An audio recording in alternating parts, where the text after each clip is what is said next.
Привет, дорогие друзья! Вы на канале Автознай, такой автожурнал. И сегодня я еще запишу одно полезное видео, которое касается подвески. Как узнать, что подвеска вообще сломана? Как узнать, что за шум, когда вы ездите по кочкам? Почему шумит в салоне, отдает? Почему что-то бьется, что-то скребется и так далее? В общем, смотрите. В основном к поломкам подвески, да, относятся такие ситуации, когда вы ездите по кочкам и слышите какие-то такие вот стуки, да, вы поехали по кочке, вот такой какой-нибудь стук, какой-нибудь при повороте какой-нибудь скрежет, да, при трогании автомобиля, либо при езде, опять же, по неровностям вы слышите какие-то звуки, какое-то биение металла, какое-то там, ну, то есть постоянно что-то вот колбасится, да, как будто где-то что-то не прикручено и колотится.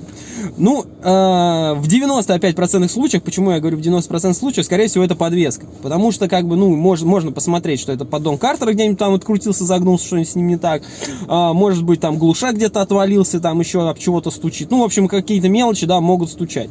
Но в основном подвеску вы уже не спутаете ни с чем, потому что при езде, допустим, по неровностям, вы заехали в яму, там, допустим, в рычаг у вас резинка прорвалась, вы этот звук сразу почуете. Если вы едете, машина просела, допустим, у вас амортизатор сломанный, да, она об отбойник ударится. Если у вас там проблемы со стаканами, тоже вы сразу все почувствуете, потому что будет все трястись, болтаться, и это сразу станет понятно. Почему я говорю, что в 90% вот эти звуки, они все связаны с подвеской? Ну, потому что подвеска, она такая самая шумная штуковина, да, и если в ней что-то ломается, вы сразу это почуете, то есть переживать особо не нужно. Вам нужно просто съездить на диагностику, да, в любой первый попавшийся сервис, может кто-то по акции делает вообще бесплатно диагностику, посмотрите в интернете. Может быть, какие-то сервисы реально бесплатно делают. Вы съездите, посмотрите, вам сразу скажут, что у вас что-то не в порядке.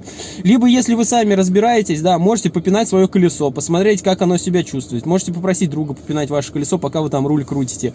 Понажимать на автомобиль, да, посмотреть, как он пружинит. То есть, и по этим всяким симптомам может сразу будет понять, что у вас что-то не в порядке. Вот и все, в принципе. Это первые вот симптомы, да, поломки подвески. Если говорить об амортизаторах, там уже отдельно мы запишем видео, да, как понять, что именно амортизаторы сломались, и почему именно их нужно менять. Ну, в основном это, да, надавливаем на автомобиль, посмотреть визуально, да, можно, если у вас колесо не низкое, да, сразу видно амортизатор, если вы заглядываете, то, в принципе, можно посмотреть, потек он, не потек, но при нажиманиях сразу же будет понятно, что автомобиль, допустим, начинает пружинить, то есть он не отскакивает, да, не амортизирует вот так, то есть вы нажимаете, и он амортизирует, да, а вы нажимаете, и он у вас вот так вот болтается, это значит, что ваш автомобиль держится в первую очередь на пружинах, а не на, не на амортизаторах. Так вот, может что угодно случиться, шаровая может сломаться, может рычажок резинки вывалится, может быть рулевые наконечники, ну то есть все вот эти нюансы вы сразу почувствуете и услышите. Поэтому что нужно сделать? Съездить в первый сервис попавшийся и провести диагностику. Ставьте лайк, подписывайтесь на канал. С вами был Алексей. Пока.